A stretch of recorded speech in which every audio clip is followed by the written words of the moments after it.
I am Min-jun, 32 years old, and nothing prepared me for watching my uncle, Jae-wook, strike my 7-year-old son, Hyun-woo, across the shoulder at our family ancestral ceremony in Seoul. Worse was hearing my grandmother, Sunja, nod approvingly. The boy needed discipline, while my aunt, Mi-young, smiled with satisfaction. They thought they were safe in their cruelty, but they forgot about the live streaming camera recording everything for our overseas relatives. Before I tell you how I turned my uncle's life upside down, let me know where you're watching from. And subscribe if you believe children deserve protection even from family elders. Growing up in the Park household in Gangnam meant understanding hierarchy from birth. I was the second son, the one who could never measure up, while my older brother Sung-ho was the pride of 3 generations. Our family dynamic was carved in stone before I learned to walk. My father, Dong-hyun, a prestigious surgeon at Samsung Medical Center, had unwavering expectations for his sons. Sung-ho exceeded them effortlessly, top student at Seoul National University, now a successful prosecutor. I was more like my late mother in temperament, gentle where the Park men were commanding, which made me the family disappointment. My Uncle Jae-wook, my father's younger brother, had inherited the family construction empire and lived to enforce traditional values.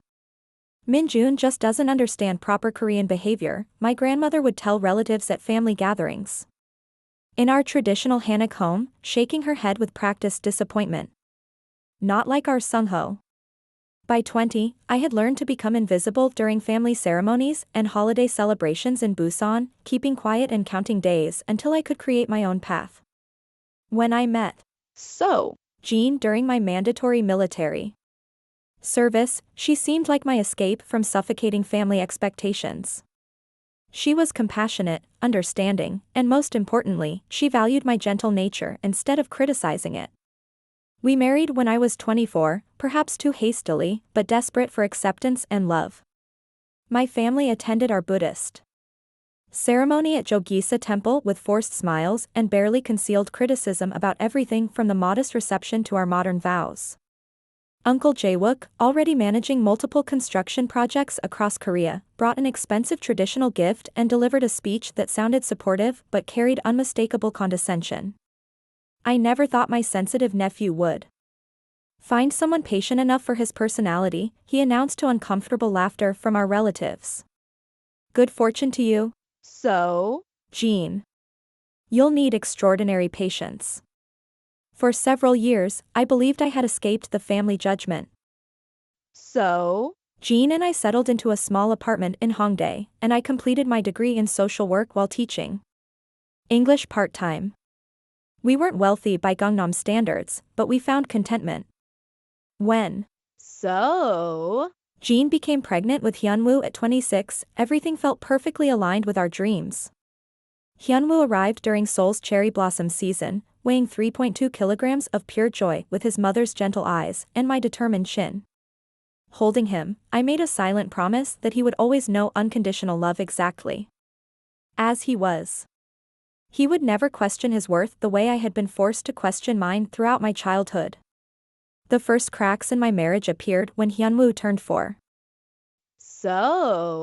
Jean started working overtime at her pharmaceutical company, becoming emotionally distant. I discovered messages from a colleague named Young-ho on her phone. When confronted, she denied everything initially, then admitted to an 8-month affair. We attempted counseling, but her commitment had vanished. By Hyun-woo's 5th birthday, we were divorced. I didn't share details about the affair with my family. I simply explained we had grown apart, knowing they would somehow transform Jin's betrayal into evidence of my inadequacy. My grandmother managed exactly that response.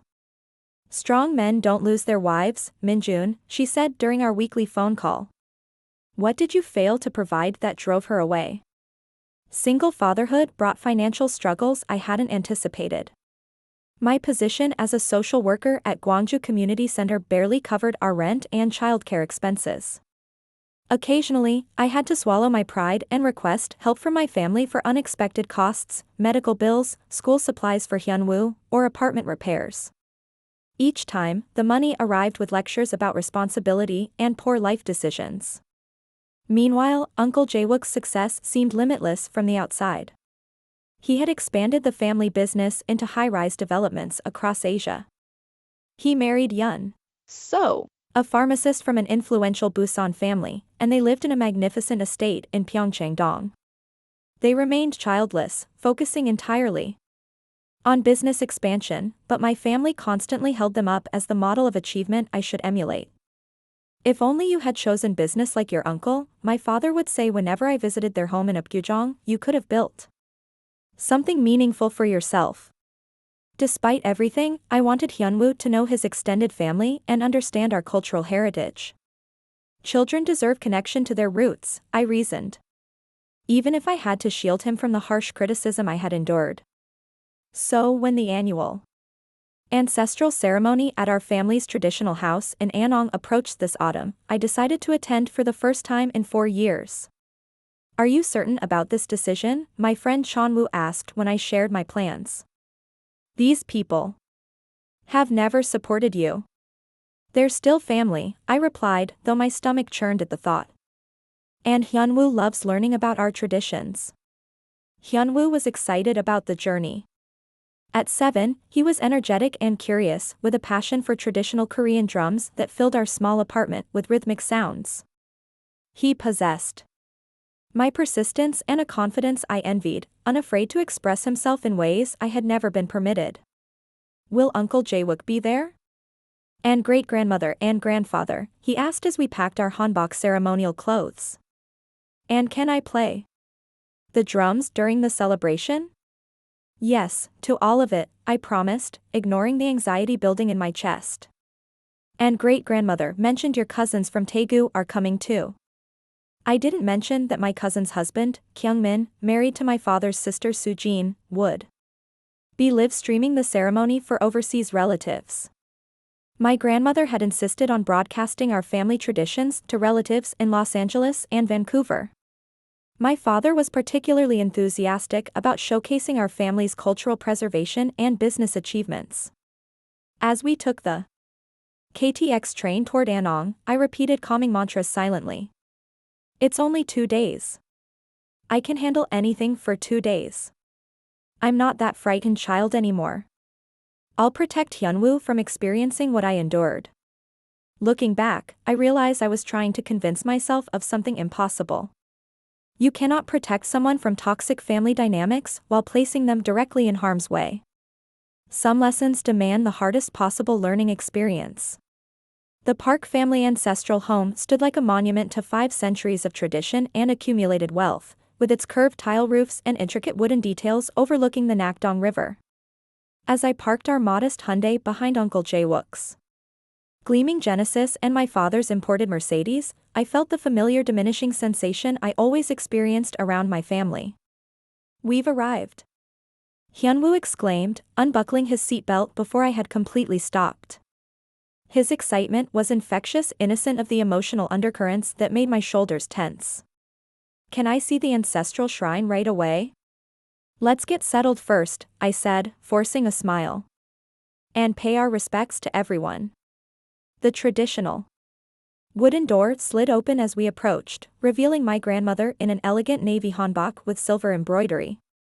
Her silver hair was arranged in a perfect traditional style. There you are, she said, her eyes scanning me critically before settling on Hyun-woo with marginally more warmth. We were beginning to think you'd reconsidered coming. The train was delayed, I explained, accepting her formal bow. It's good to see you, grandmother. Inside, the main hall buzzed with relatives arranging ceremonial foods and incense.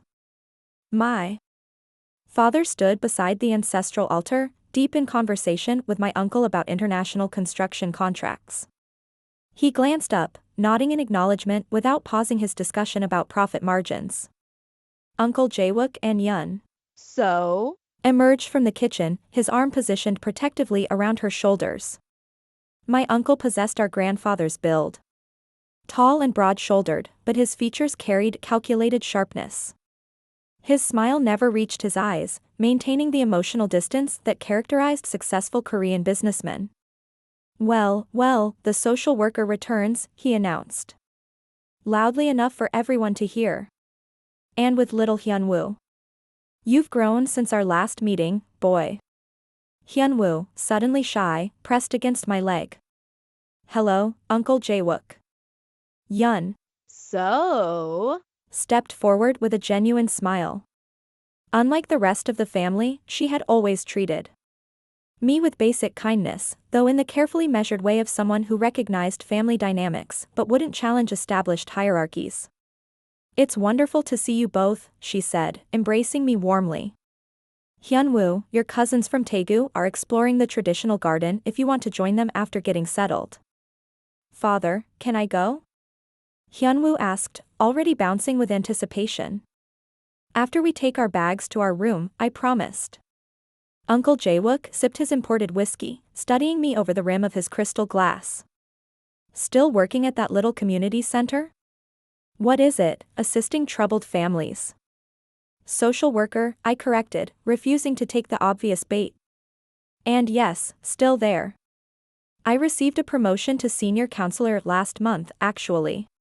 How admirable for you, he replied with manufactured enthusiasm. I just secured a 12 billion won contract with Lotte Corporation. Father, did I mention the bonus they're providing me? And just like that, attention shifted as my father clapped Uncle Jae-wook on the shoulder. That's my brother, always achieving greater heights. My cousin's husband, Kyung-min, was setting up his streaming equipment near the large traditional windows. He gave me a sympathetic nod as I passed. Kyung-min had married into the family, but never fully adopted their values, making him something of an outsider like me. Planning to capture everyone's best angles? I asked quietly. Trying to, he replied quietly. Your grandmother wants extensive footage of the ceremonial traditions. I've got the wireless microphone system set up around the main areas to capture natural family conversations too. Our assigned room was the smallest in the traditional house, tucked into the far corner with a view of the neighboring property rather than the scenic river.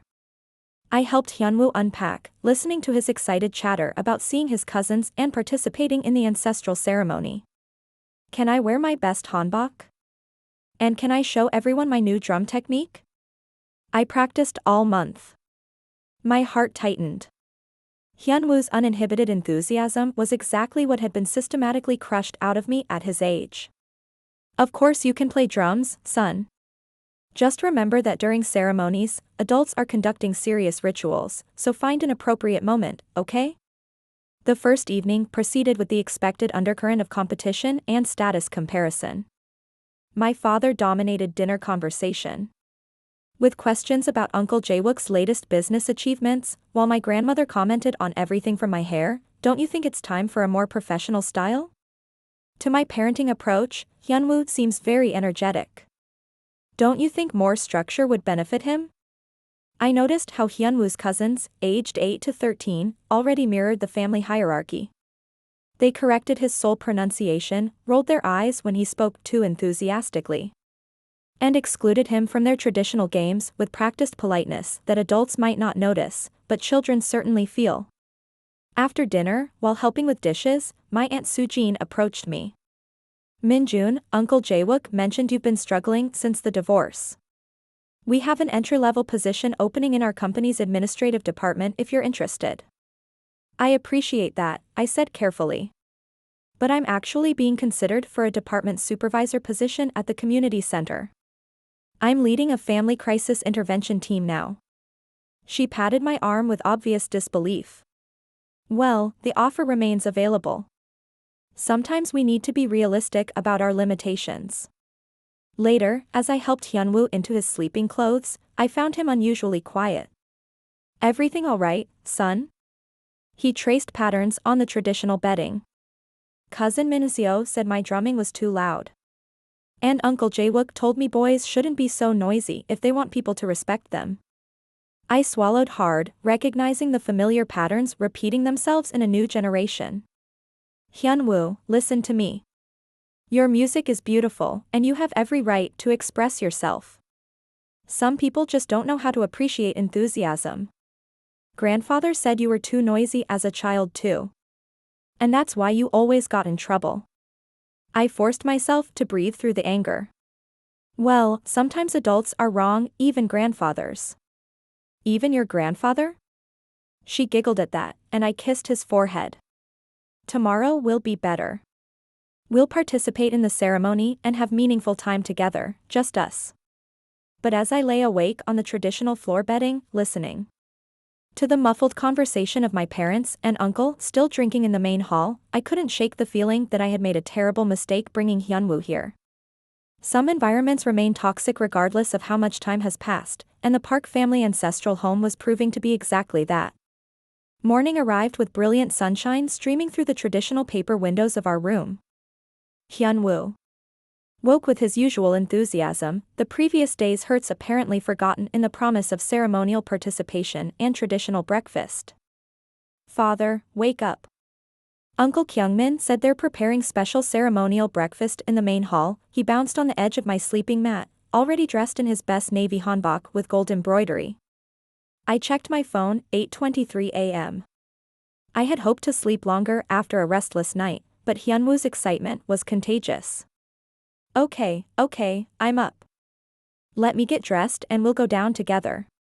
The main hall was what my grandmother proudly called the heart of our ancestral home, a spacious room with elevated ceilings and traditional sliding doors overlooking the Andong River. It served as both dining room and ceremony space with exceptional acoustics that amplified every sound. By the time Hyun-woo and I arrived, most of the family was already assembled. My father presided at the head of the low traditional table, morning newspaper in hand.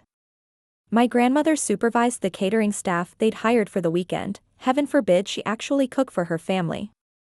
Uncle Jae-wook and Yun sat with my father, engaged in what appeared to be a serious conversation about international real estate investments. Good morning, I offered to the room generally, receiving distracted nods in return. Min-jun, coffee is on the side table, my grandmother said. Hyun-woo, the children are eating at the smaller table by the garden doors.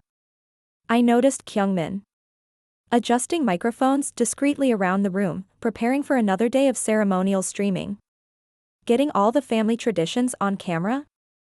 I asked quietly. Your grandmother wants authentic family interactions, he replied with a meaningful look. For cultural preservation, she says. The breakfast proceeded without incident initially. Hyun-woo joined his cousins, trying enthusiastically to enter their conversations while being subtly excluded. I sat with my Aunt Soo-jin and her husband, making polite conversation about the weather and traditional ceremony preparations. About 40 minutes into breakfast, the children finished eating and moved to the traditional instrument area at the far end of the main hall. The adults remained at the table, conversation growing louder as traditional rice wine was served. I kept one eye on Hyun-woo, who had discovered a traditional jangu drum and begun playing softly to himself while examining its craftsmanship. Gradually, his playing grew more confident. It was a rhythm from his taekwondo class, something about courage and perseverance. His enthusiastic drumming carried in the acoustically designed room, occasionally rising above the adult conversation. I noticed Uncle Jae-wook's jaw tightening each time Hyun-woo struck the drum with particular enthusiasm. He shot several pointed looks in my direction, which I pretended not to see. My nieces and nephews had abandoned Hyun-woo to practice traditional calligraphy, excluding him with practiced casualness. Min-jun, my grandmother called from across the table. Don't you think Hyun-woo is being somewhat disruptive? Before I could answer, Hyun-woo's drumming crescendoed into an energetic rhythm, completely unaware of the tension his joyful music was creating. For ancestors' sake, Uncle Jae-wook muttered loud enough for nearby conversations to pause. Can't you control your child for 5 minutes? I began to stand, intending to quietly ask Hyun-woo to lower his volume when everything happened simultaneously. Uncle Jae-wook pushed back from the table abruptly, his seat cushion sliding loudly against the traditional floor. He strode toward the children's area with purposeful steps. I moved to intercept him, but my aunt asked me a question that delayed me just seconds. Seconds that changed everything. Uncle Jae-wook reached Hyun-woo, who looked up at his great-uncle with an innocent smile that quickly transformed into shock as his hand connected with Hyun-woo's shoulder in a strike that echoed through the suddenly silent room. Time seemed frozen. Hyun-woo's small body rocked sideways from the force. His drumsticks fell to the traditional floor. The red mark of Uncle Jae-wook's hand bloomed instantly on Hyun-woo's neck. Like father, like son. Both are undisciplined. Uncle Jae-wook said loudly, looking around the room as if expecting approval. Can't even behave properly during ancestral ceremonies. My father's voice cut through my stunned paralysis. Well, the boy needed to learn proper respect, he said with a satisfied nod. Children these days aren't taught traditional manners. My grandmother's approving murmur followed. Min-jun never did understand the value of quiet dignity. I finally unfroze, rushing to Hyun-woo, who had begun to sob, his small body shaking with shock and pain and humiliation. As I gathered him into my arms, the enormity of what had just happened crashed over me. What is wrong with you? I hissed at Uncle Jae-wook, who stood watching with his arms crossed. He's 7 years old. He's old enough to learn that ancestral ceremonies don't revolve around his noise, he replied coldly. Maybe if someone had taught you that lesson, you wouldn't be a divorced social worker raising a brat alone. Social worker, I corrected automatically, my voice shaking with rage and shock. And he's not a brat. He's a child exploring traditional instruments. My father folded his newspaper precisely. Min-jun, you're overreacting as usual. A little. Discipline never hurt anyone. Look how well Uncle Jae-wook developed compared to your coddled approach with that boy. The room had divided into distinct camps, those openly agreeing with Uncle Jae-wook, those uncomfortable but silent, and Kyungmin, who I suddenly noticed was standing very still by his equipment, his face pale. The microphones. The streaming.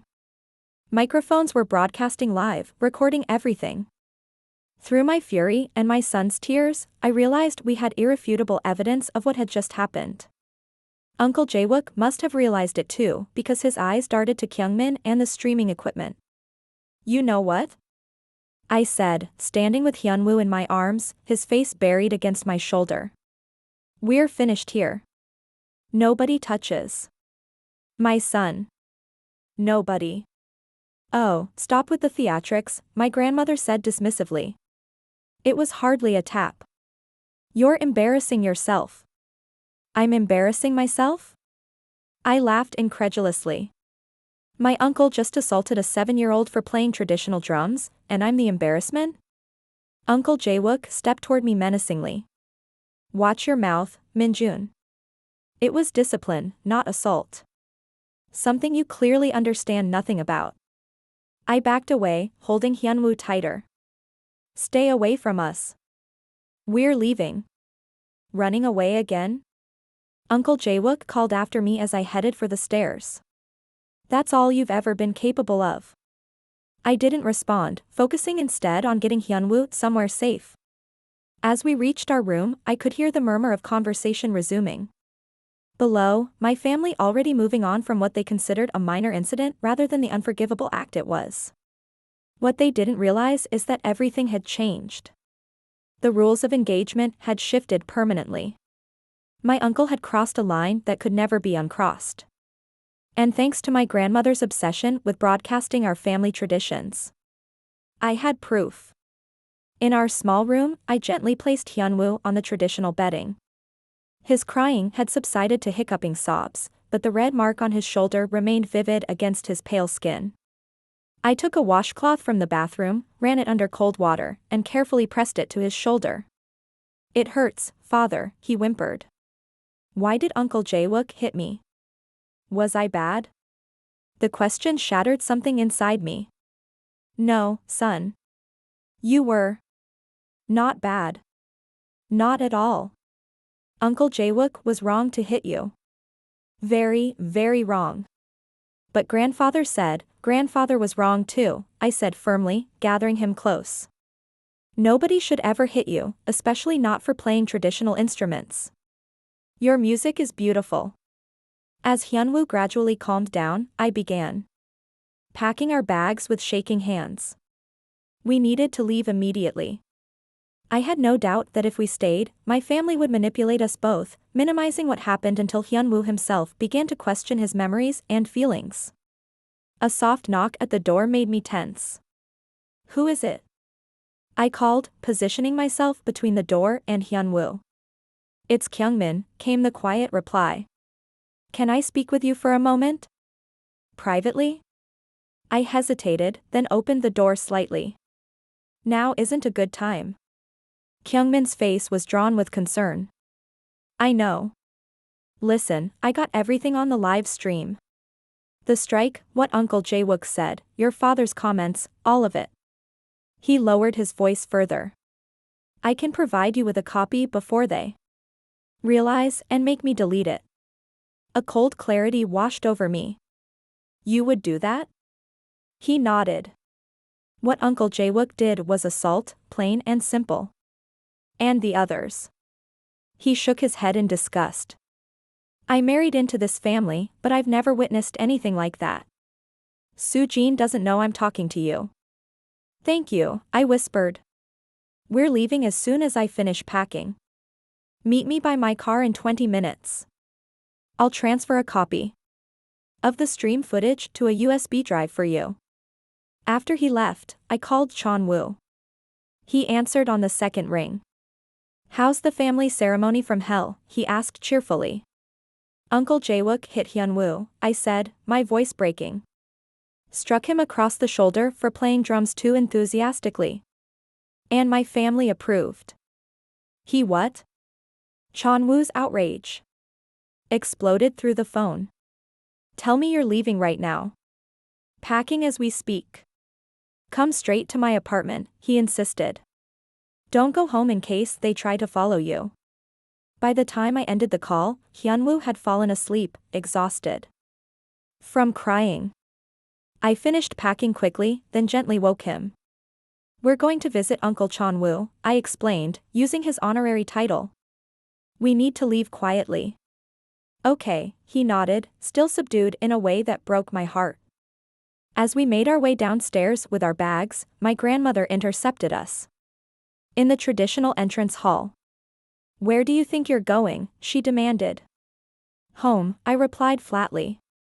Or did you think we'd stay after Uncle Jae-wook assaulted my son? Don't be ridiculous. It was hardly a tap. You're overreacting as usual.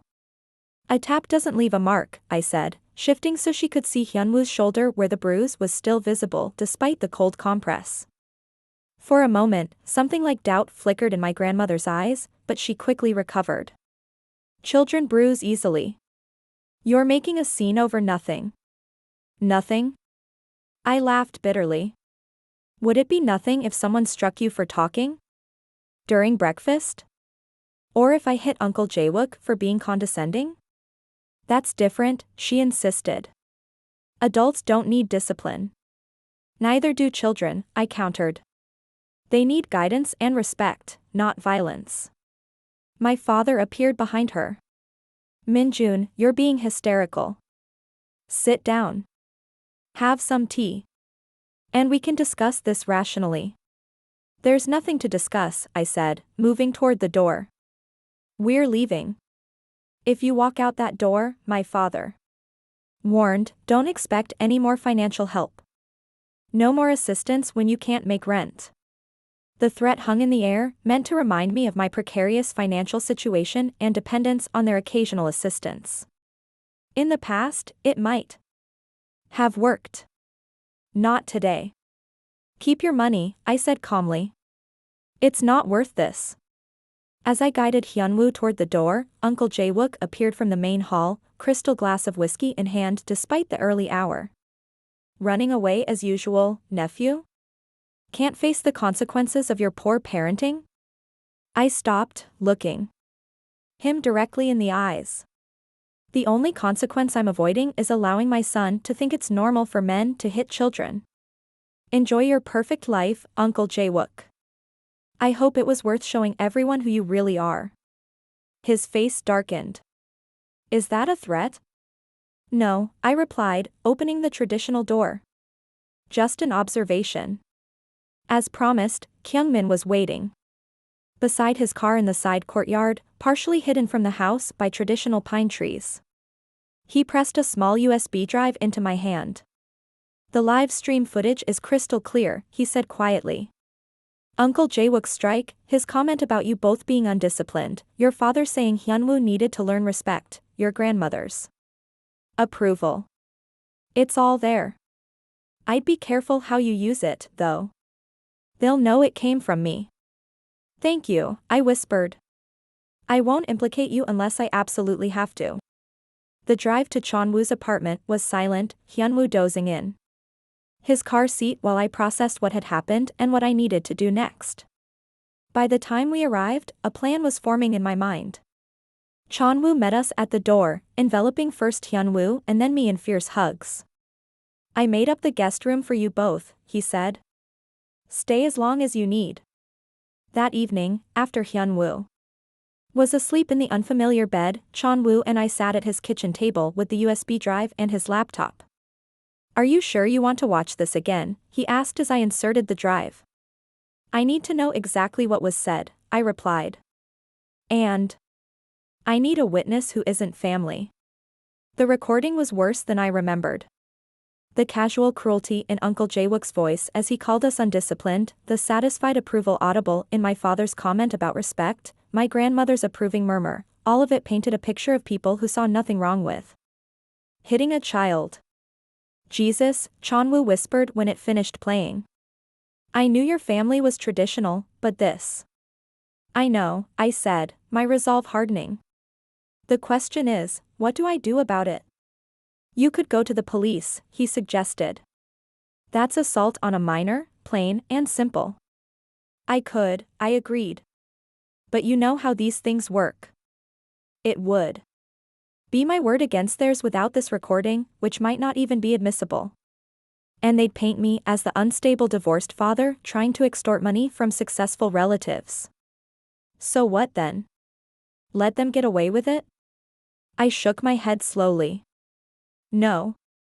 Uncle Jae-wook crossed a line today, and there have to be consequences. Real ones.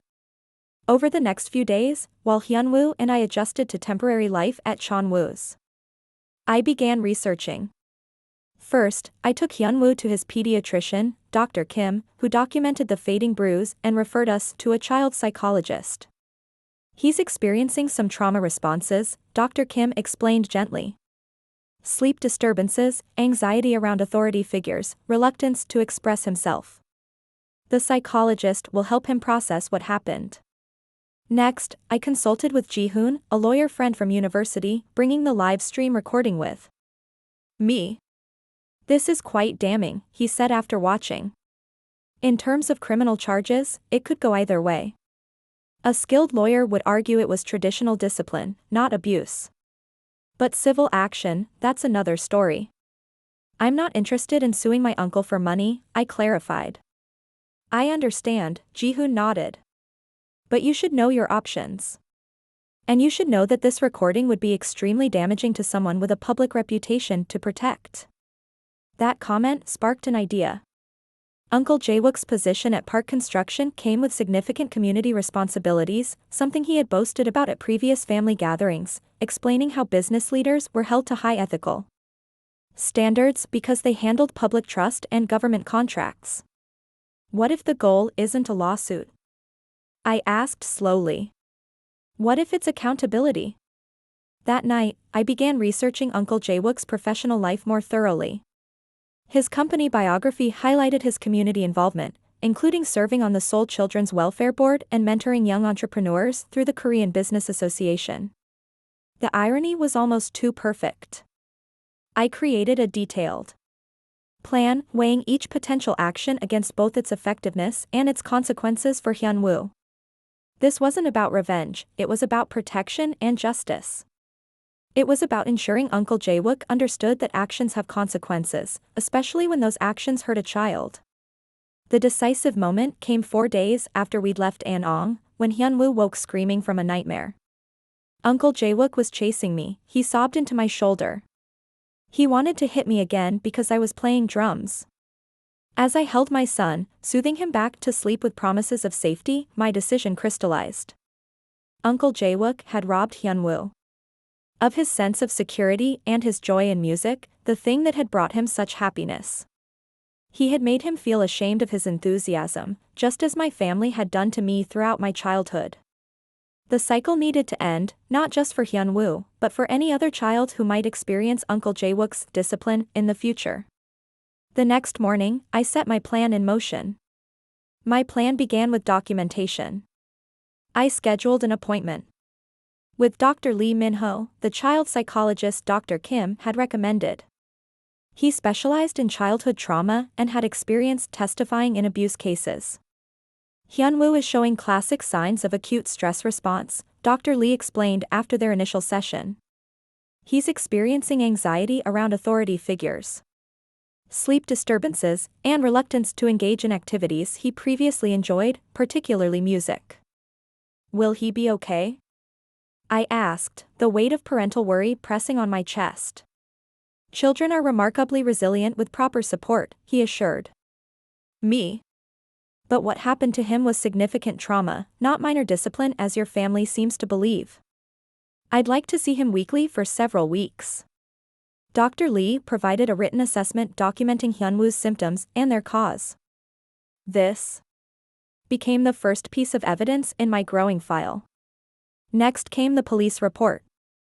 The officer who took my statement was compassionate but realistic. Without visible injuries or independent witnesses, this would typically be difficult to pursue. Officer Park explained.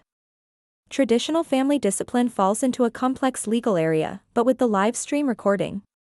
She paused, having just reviewed the evidence. That changes everything. This report establishes a formal record of the incident, which could be important later.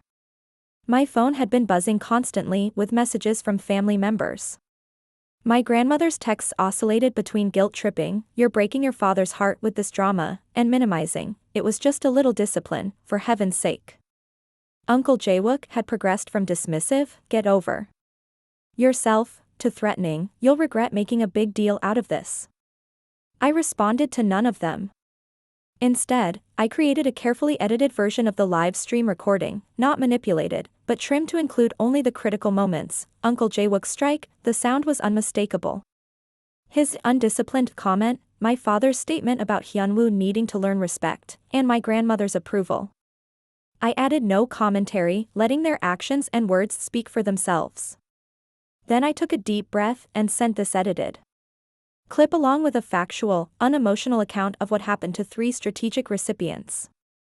First, to the board of directors at Park Construction Group, where Uncle Jae-wook served as executive vice president. Second, to the leadership of the Seoul Children's Welfare Board, where Uncle Jae-wook held a prominent position. Third, to the organizers of the Korean Business Association Mentorship Program, where Uncle Jae-wook regularly worked with young entrepreneurs. Each message was professional and restrained, explaining that I felt ethically obligated to share this information given Uncle Jae-wook's positions of influence with children and in the community. I requested confidentiality regarding my identity as the source, citing concerns for my son's privacy. "Are you sure about this?" Hyun-woo asked, as I hovered over the send button on the final email. "There's no going back." "I'm sure," I replied, thinking of Hyun-woo's tearful question, "Was I bad?" No child should ever question their worth because an adult couldn't control their temper. Uncle Jae-wook made his choice when he struck a 7-year-old for playing traditional drums.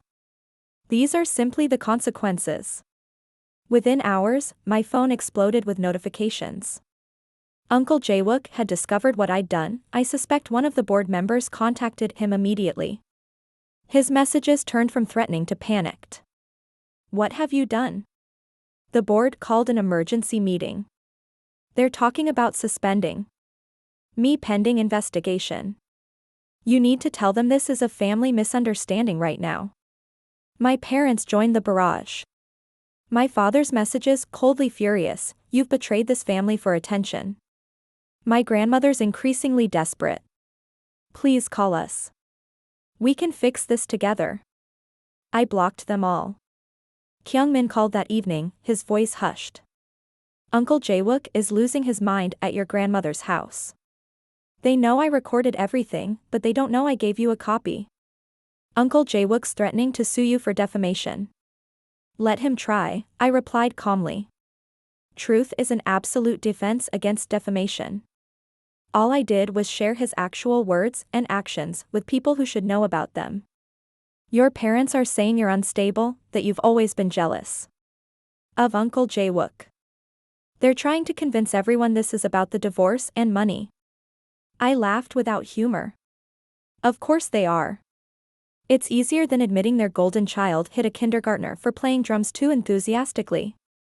The next morning brought an unexpected call from a number I didn't recognize. It was Hyun, So, Uncle Jae-wook's wife. Min-jun, her voice sounded strained. Can we meet somewhere private? We arranged to meet at a traditional tea house in Andong. When Hyun so, arrived, I was shocked by her appearance. Always meticulously put together, she now looked exhausted with dark circles under red-rimmed eyes. I heard the recording, she said without preamble, sliding into the seat across from me. Kyungmin played it for Soo-jin, and she called me. I waited, unsure where this conversation was heading. I need to know. She hesitated, twisting her wedding ring. Was this the first time Uncle Jae-wook has done something like this to Hyun-woo? Yes, I confirmed. But his temper has always been there, just usually directed at me. She nodded. Slowly. He has a temper at home too. Never physical before, but. She looked down at her tea. The way he spoke to Hyun-woo, the things he said about you both being undisciplined. I've heard that tone before, directed at me. Something shifted in my understanding. Hyun. So, Are you okay? Her eyes filled with tears. I don't know anymore. When everything started happening with his job and the welfare board, he threw a ceramic vase across our living room, said it was my fault for not defending him to my father, who's friends with one of the park construction directors. I reached across the table and squeezed her hand. I'm sorry. I never wanted to hurt you. You didn't, she said firmly. Uncle Jae-wook did this, and maybe I needed to see who he really is. She straightened her shoulders. I told him I'm staying with my sister in Busan for a while. He needs to get help for his anger. As Hyun so, and I parted ways, a text came through from Ms. Young, my supervisor at Gwangju Community Center. Just got a strange call from someone named Park Jae-wook, asking questions about your employment. Said he was a potential reference. I didn't share any information. Is everything okay? My uncle was clearly attempting damage control by digging into my life for counter-ammunition. I explained the situation briefly to Ms. Young, including sending her the audio clip as a precaution against any further contact from my family. Her response was immediate and supportive. That's horrific. Take whatever time you need for your son. Your job is secure, and if they contact anyone here again, we'll handle it appropriately. The professional consequences for Uncle Jae-wook mounted quickly. By the end of the week, Park Construction had placed him on administrative leave pending an internal investigation.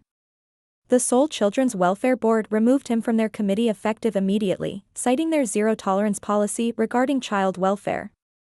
The mentorship program mutually agreed to pause his involvement. Community response was equally swift once the story began circulating through Seoul's tight-knit business networks. Parents from Hyun-woo's school, neighbors, and even distant acquaintances reached out with messages of support. Many shared their own stories of family abuse minimized as traditional discipline. A small community of survivors formed around us, offering both practical help and emotional solidarity. Uncle Jae-wook attempted to control the narrative through mutual connections, claiming I had manipulated the recording and was using Hyun-woo as a pawn in a family disagreement about money. Few believed him once they heard the unedited live stream footage. My phone rang again, this time Kyungmin. I just wanted you to know, he said quietly. Several other family members have approached me privately to say they witnessed Uncle Jae-wook being physically aggressive with his nieces and nephews before. They were too afraid of your grandmother's reaction to speak up, but they're supporting you now. The revelation that Uncle Jae-wook's behavior might have affected other children in the family strengthened my resolve. This wasn't just about Hyun-woo anymore. It was about breaking a pattern of abuse disguised as traditional discipline that had potentially harmed multiple children and would have harmed more if left unchecked. As the consequences of his actions became increasingly public, Uncle Jae-wook's attempts to contact me grew more desperate. He oscillated between rage and manipulation, threats and pleas for family loyalty. I maintained my silence, focusing instead on Hyun-woo's healing and our path forward. The foundation had been laid. The truth was in the open, documented, and undeniable. What happened next would depend on how Uncle Jae-wook and my family chose to respond to that truth, and whether they could finally acknowledge the harm they had caused. By the third week after the incident, the consequences of Uncle Jae-wook's actions had rippled through both his professional and personal life. Park Construction's investigation concluded with his demotion from executive vice president to a non-client-facing administrative role, a significant step down in both status and compensation. The Seoul Children's Welfare Board had permanently removed him from their committee. Most painfully for his ego, the story had circulated among his prestigious social circle in Gangnam, resulting in uncomfortable questions and cancelled business dinners. I learned most of this through Kyungmin, who had become an unexpected ally. "Your parents are in damage control mode," he reported during one of our calls. "They're telling everyone you've always been unstable and jealous of Uncle Jae-wook's success." "That's not surprising," I replied, having anticipated this reaction. "They've been using that narrative my entire life." What I hadn't anticipated was the family division that emerged. My father's sister, Aunt Miran, called me directly, her normally reserved voice tight with emotion. "I saw Uncle Jae-wook strike your little boy," she admitted. I was across the room and didn't intervene. I've been ashamed of my silence ever since. "Why are you telling me this now?" I asked. "Because your parents are asking the family to present a united front against you, claiming you're exaggerating." "What happened?" "I can't be part of that lie. What Uncle Jae-wook did was wrong, and their reaction was worse." Aunt Miran wasn't alone. Gradually, other relatives reached out, some offering support, others simply acknowledging they had witnessed the incident and confirming my account. The family was fracturing along moral lines rather than blood ties. Meanwhile, Hyun-woo was making progress with Dr. Lee. The nightmares had decreased, though he still grew anxious around loud male voices. Most encouragingly, he had started playing drums again, quietly at first, then with growing confidence as I consistently reinforced that his music was beautiful and welcome in our home. 4 weeks after the incident, my great-grandmother Sunja, the family matriarch, summoned everyone to her traditional home in Seoul. "This has gone far enough," she declared on the phone. "I want both sides of the story, and I want the family to make peace. There aren't two sides to hitting a child." "Great-grandmother," I replied. "Perhaps not," she conceded, surprising me. "But there needs to be a resolution. Sunday at 2 o'clock. I expect you to be there."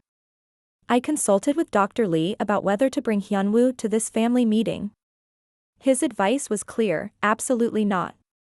This is adult business now, and he shouldn't be exposed to potential conflict or be asked to relive his trauma. Chon-woo agreed to watch Hyun-woo while I attended the meeting alone. As I drove to my great-grandmother's sprawling traditional compound in Bukshin, anxiety gnawed at my stomach. I hadn't seen my parents or Uncle Jae-wook since Andong. How would they behave now that their golden child had faced actual consequences for his actions? The tension in my great-grandmother's formal reception room was thick enough to cut with a knife. My parents sat stiffly on traditional floor cushions, my grandmother's face a mask of composure that couldn't quite hide her fury. Uncle Jae-wook and Yun sat separately, she in a chair by the window, he leaning against the traditional screen, eyes bloodshot. Various aunts, uncles, and adult cousins filled the remaining seats, their usual chatter conspicuously absent. My great-grandmother entered last, walking slowly but radiating authority at 91. "I've lived long enough to see 6 generations of this family," she began without preamble, "and I've never been more disappointed than I am today." My father straightened. "Great-grandmother, if you'd just listen to our side at Donghyun, I may be old, but I'm not senile, she cut him off sharply. Kyungmin was good enough to share the recording with me. I heard exactly what happened. The room fell silent. My great-grandmother turned to Uncle Jae-wook. You struck a child, a 7-year-old, for playing traditional instruments. Then, you insulted both him and his father. Your behavior was inexcusable. Uncle Jae-wook's face flushed. It wasn't that hard a strike. Everyone's overreacting. Be quiet, great-grandmother snapped. When a grown man hits a child, the force is irrelevant. It's the breach of trust, the abuse of power. She turned to my parents. And you two encouraged it, laughed at it, dismissed it. My grandmother's composure cracked. Sunja, you don't understand. Min-jun has always been difficult, always exaggerating. Mi-young, my great-grandmother interrupted, I raised your husband. I know exactly where Uncle Jae-wook learned this behavior. Her gaze shifted to my father, whose face had gone pale. Dong-hyun was disciplined harshly by his father. Too harshly. I regret every day that I didn't stop it. I won't make that mistake again. A heavy silence fell over the room. My father stared at his hands. Min-jun, my great-grandmother continued, you did what I should have done decades ago. You protected your child, even at great personal cost. For that, you have my respect. I hadn't expected this alliance and found myself momentarily speechless. That said, she continued, this family now stands at a crossroads. Healing is possible, but only with accountability. Uncle Jae-wook pushed away from the screen. Accountability? I've been publicly humiliated, demoted at work, kicked off the welfare board I helped build. Isn't that enough punishment for one strike? I found my voice at last. This isn't about punishment, Uncle Jae-wook. It's about acknowledging what you did and its impact. Hyun-woo has nightmares. He stopped playing music, the thing that brought him joy. He asked me if he was bad. My voice broke. A 7-year-old child thought he deserved to be hit because the adults he trusted made him believe he was wrong for expressing himself. I didn't mean, Uncle Jae-wook began, then stopped, seeming genuinely at a loss. That's just it, I continued. You didn't mean to traumatize him. You just meant to control him, to make him small and quiet, the way this family has always tried to control and diminish me. But intentions don't erase impact. My father stood abruptly. This is ridiculous. We've indulged this drama long enough. Uncle Jae-wook made a mistake, yes, but Min-jun deliberately destroyed his reputation out of spite. No, Dong-hyun, my great-grandmother said firmly. Min-jun showed people who Uncle Jae-wook really is. He destroyed his own reputation through his actions.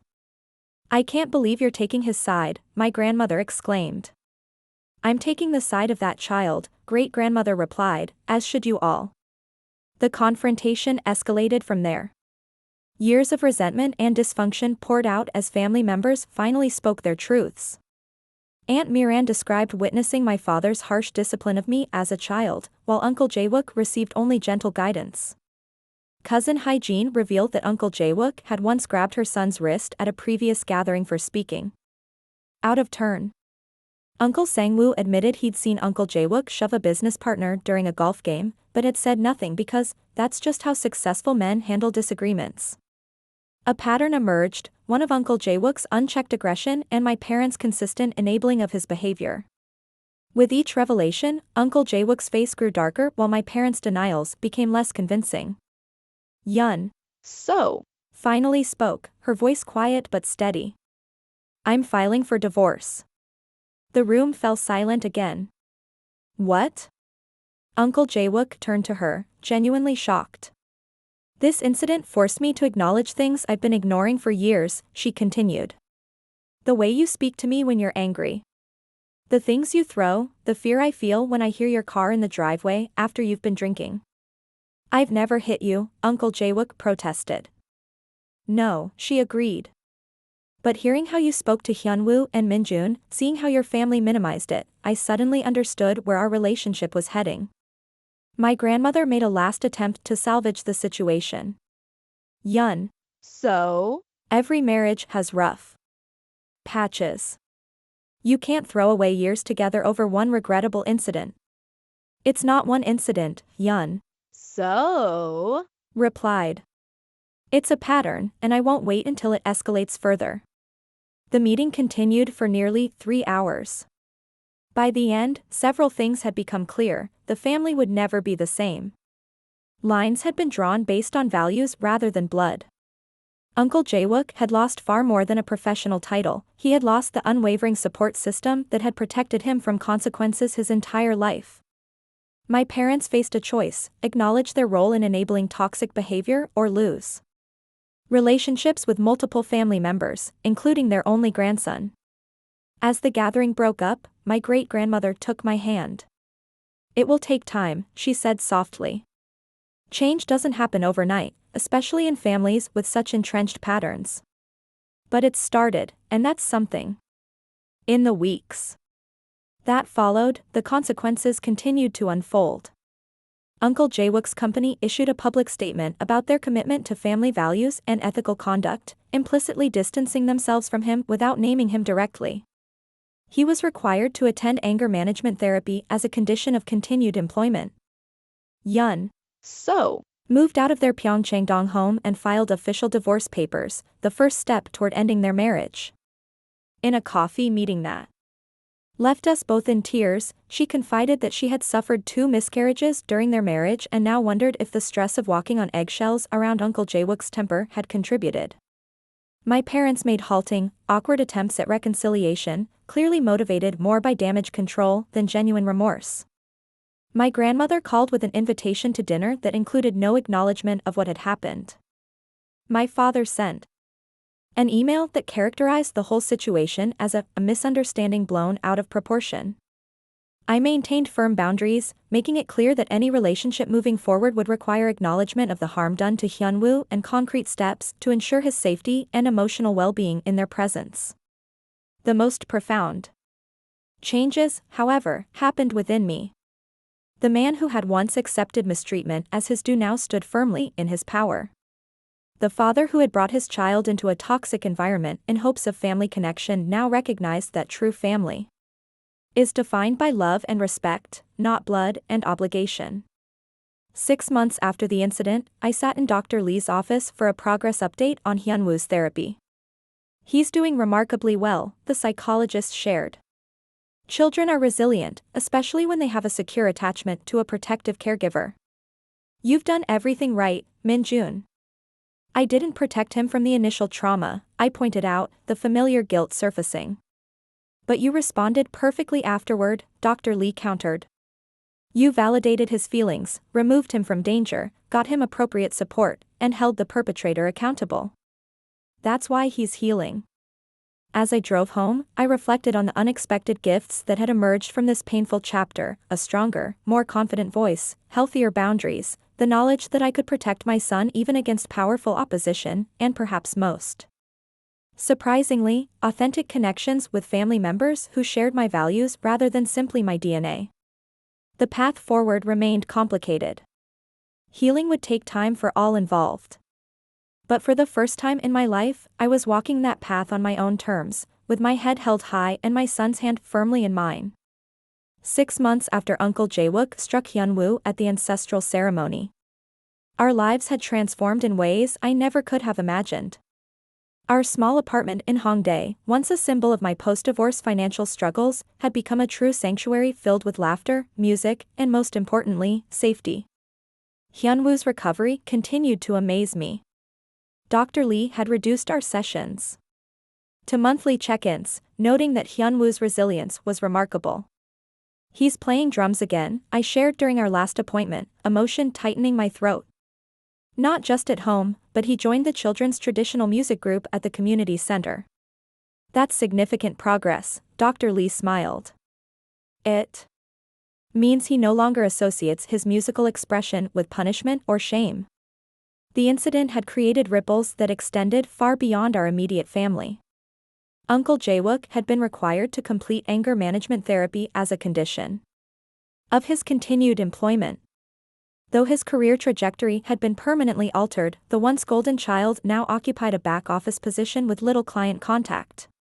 His marriage had not survived the scrutiny that followed his actions.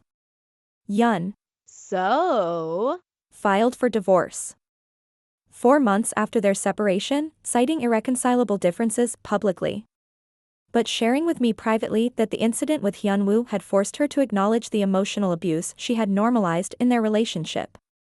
I keep thinking about what might have happened if we'd had children, she confided during one of our now regular lunch meetings. Would I have recognized it then? Or would I have enabled him the way your parents did? My relationship with my parents remained complicated. After multiple attempts at avoiding responsibility failed, they had grudgingly agreed to family counseling. Our first session had been tense, with my father attempting to control the narrative and my grandmother alternating between tears and passive-aggressive comments about family loyalty. Reconciliation requires accountability, the family therapist had stated firmly. And accountability begins with acknowledging harm. It took 4 sessions before my father admitted, with visible difficulty, I should have stopped Uncle Jae-wook instead of encouraging him. What he did to Hyun-woo was wrong. My grandmother took longer, struggling to relinquish her role as family peacekeeper and enabler. I just wanted everyone to get along, she explained tearfully in our 6th session. I've always smoothed things over. That's what grandmothers do. No, I countered gently. Grandmothers protect their grandchildren, even when it's difficult, even when it disrupts the peace.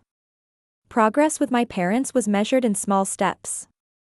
They had not yet earned the right to unsupervised time with Hyun-woo, but we had established a schedule of brief, structured visits that took place in neutral locations. During these meetings, I observed subtle changes, my father making efforts to engage with Hyun-woo on his terms rather than imposing expectations, my grandmother catching herself before making critical comments. The family division that emerged after the confrontation at my great-grandmother's house had initially been painful but ultimately proved healing. Relatives who had witnessed generations of toxic behavior finally spoke their truths, creating authentic connections based on shared values rather than obligatory blood ties. My great-grandmother, at 91, had become an unexpected ally and advocate. I made mistakes with your father, she acknowledged during one of our weekly tea visits. I saw the signs but told myself that's just how men were in those days. By the time I recognized the damage, the patterns were set. Her candor helped me understand the generational nature of our family dysfunction without excusing it. More importantly, it strengthened my resolve to ensure these patterns ended with me. My career had taken a surprising turn as well. The confidence I found in standing up for Hyun-woo translated to my professional life. When a department supervisor position opened at Gwangju Community Center, I applied despite believing it was beyond my qualifications. To my shock, I got the job. Your handling of the crisis with your son showed exceptional leadership qualities, Ms. Young explained during my promotion interview. You were strategic, maintained clear communication under pressure, and demonstrated remarkable integrity.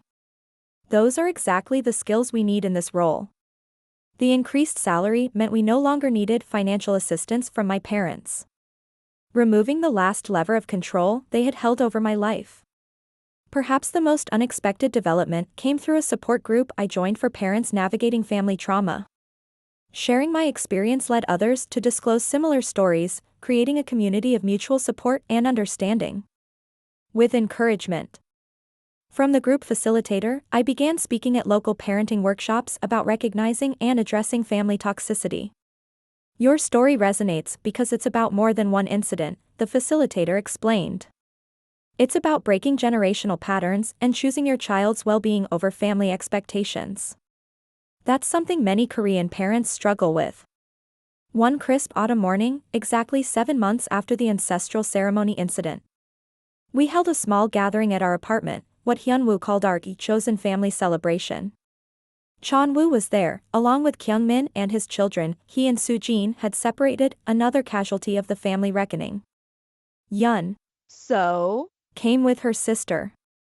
A few colleagues from work joined us, as did several members of our support group. Most surprisingly, my great-grandmother arrived with a hesitant-looking grandmother in tow. My grandmother had asked to come, her first independent overture since everything happened. As everyone mingled in our modest living room, Hyun-woo tugged at my sleeve. "Father, can I play the drums now?" he whispered. "Are you sure you want to?" I asked, knowing what this meant to him. He nodded determinedly. "I've been practicing with Teacher Park at the music group." I called for everyone's attention as Hyun-woo took his position by the window, afternoon sunlight illuminating his face. The room fell silent as he began to play, not the traditional rhythm that had triggered Uncle Jae-wook's violence, but a modern piece about courage and finding your voice. His confident, joyful drumming filled our home without apology or fear. Watching him standing tall, eyes bright with confidence, I felt tears spring to my eyes. This was the true measure of our healing, not just surviving trauma, but reclaiming joy on the other side. When he finished, the room erupted in applause. My grandmother dabbed at her eyes with a tissue. "He has such talent," she said quietly. I should have said something that day. "Yes, you should have," I agreed. "But what matters now is what we all say and do going forward." That evening, after our guests had departed and Hyun-woo was tucked into bed, I sat on our small balcony, watching the Seoul skyline. The past 7 months had been the most challenging and transformative of my life. I had lost certain family connections but gained authentic ones. I had faced financial uncertainty but found professional growth. Most importantly, I had shown Hyun-woo that he was worth protecting at any cost. The journey wasn't over. There would be more difficult conversations, more boundaries to establish and maintain, more work to do in therapy for both of us. But for the first time in my life, I faced the future without the shadow of family toxicity darkening my path. Uncle Jae-wook's strike had been meant to silence a child. Instead, it had given voice to generations of suppressed truths. In trying to make Hyun-woo small, he had inadvertently helped me discover just how strong I could be. As fathers, we cannot always prevent our children from experiencing pain, but we can show them how to respond to it with dignity and courage. We can demonstrate that true strength lies not in dominating others, but in standing firmly in our own truth, even when we stand alone. My uncle struck my son for being too loud. My family approved. And in that terrible moment, they taught me the most valuable lesson of my life, that some family ties need to be severed for healing to begin, while others can be rewoven into something stronger and more beautiful than before. Have you ever had to choose between family expectations and protecting someone vulnerable? What would you have done in my situation? Share your thoughts in the comments below. And if this story resonated with you, please like and subscribe for more stories about finding strength in difficult circumstances. Remember that you deserve to be heard, to take up space, and to use your voice without shame, just like Hyun-woo finally learned to do. Thank you for listening to our journey.